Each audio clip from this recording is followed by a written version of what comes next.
Hashtag how to visit multiple countries on one trip. Imagine standing at a train station in Paris in the morning, having lunch beside a canal in Amsterdam, and watching the sun set over the rooftops of Brussels.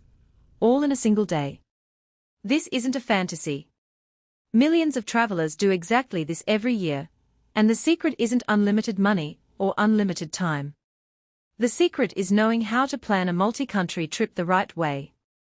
Today, we are breaking down everything you need to know to visit multiple countries on one trip, from the logistics of visas and transportation to budgeting, packing, and building an itinerary that actually works. Hashtag the case for multi-country travel. For decades, the standard travel model was simple. You pick a destination, fly there, spend a week or two, and fly home. That model made sense when flights were expensive and information was scarce. But the modern travel landscape has completely changed. Budget airlines now connect dozens of cities across continents for the price of a nice dinner.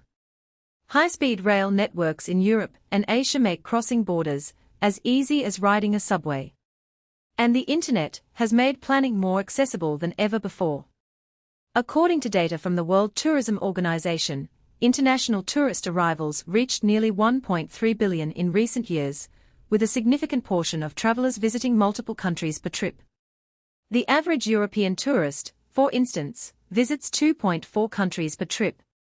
American long-haul travelers average just 1.6, a gap that reveals a massive opportunity for travelers willing to rethink their approach.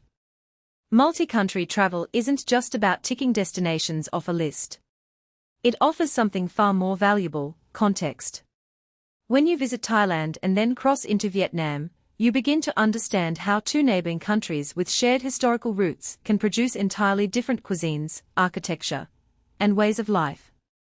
That comparison, that contrast, is something you simply cannot experience from a single country trip.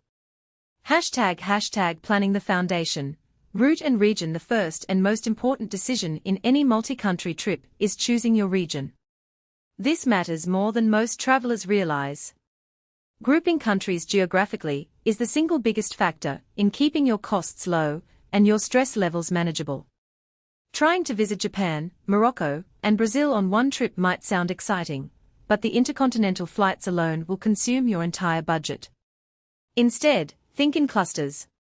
Southeast Asia is one of the world's most popular multi-country regions because countries like Thailand, Laos, Cambodia, Vietnam, and Malaysia are all within a few hours of each other by bus, boat, or budget flight.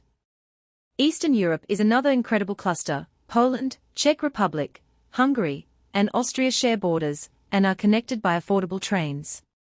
The Balkans, the Caucasus region of Georgia, Armenia, and Azerbaijan, and Southern Africa are all similarly positioned for efficient multi-country exploration. Once you've selected your region, build your route around geography, not attraction. Many travelers make the mistake of jumping back and forth across a region because they read about a specific destination. This costs time and money. A linear or loop route, where you move steadily in one direction before looping back, is almost always the most efficient choice. The classic banana pancake trail through Southeast Asia follows this logic perfectly, moving travelers from Bangkok northward through Chiang Mai, then east into Laos, south through Cambodia, and into Vietnam before returning. Hashtag navigating visas. The part most people ignore until it's too late. Visas are the unsexy part of multi-country travel, but ignoring them is the fastest way to destroy your trip. Each country has its own entry requirements, and they vary enormously depending on your passport. The good news is that many of the most popular multi-country regions have simplified this dramatically. Most European Union countries are part of the Schengen area, which functions as a single visa zone. With one Schengen visa, citizens of many countries can travel freely among 27 member nations for up to 90 days within any 180-day period. For citizens of the United States, Canada, Australia, and most EU countries, Schengen entry is completely visa-free.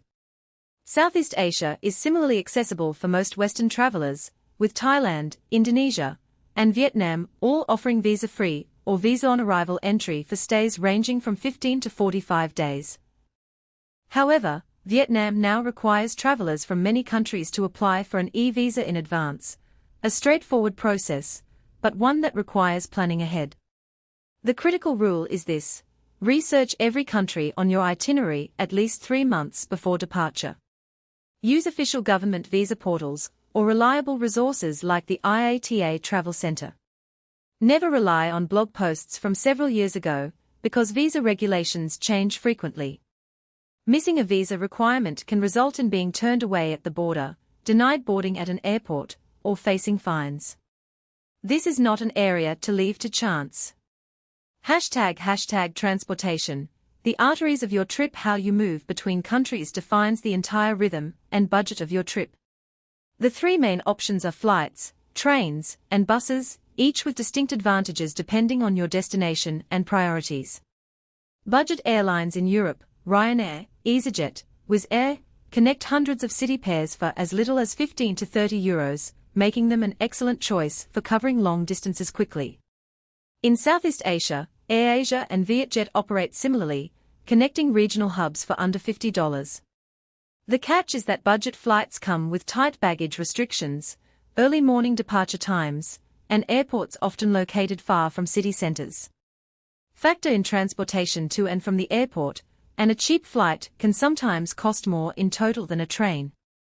Train travel is, for many regions, the gold standard of multi-country movement. Europe's rail network is extraordinary. The Eurostar connects London to Paris in 2 hours and 15 minutes. The Thalys connects Paris to Amsterdam in under 2 hours. High-speed trains in Japan can move you from Tokyo to Osaka in 2 hours and 15 minutes, covering 500 kilometers, at speeds of over 300 kilometers per hour.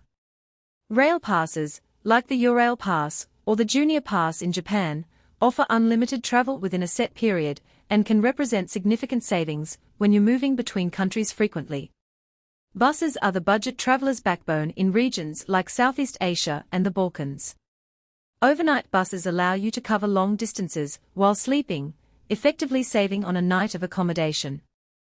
Services like Flixbus in Europe and the network of sleeper buses in Vietnam and Thailand are reliable, affordable, and genuinely comfortable by modern standards.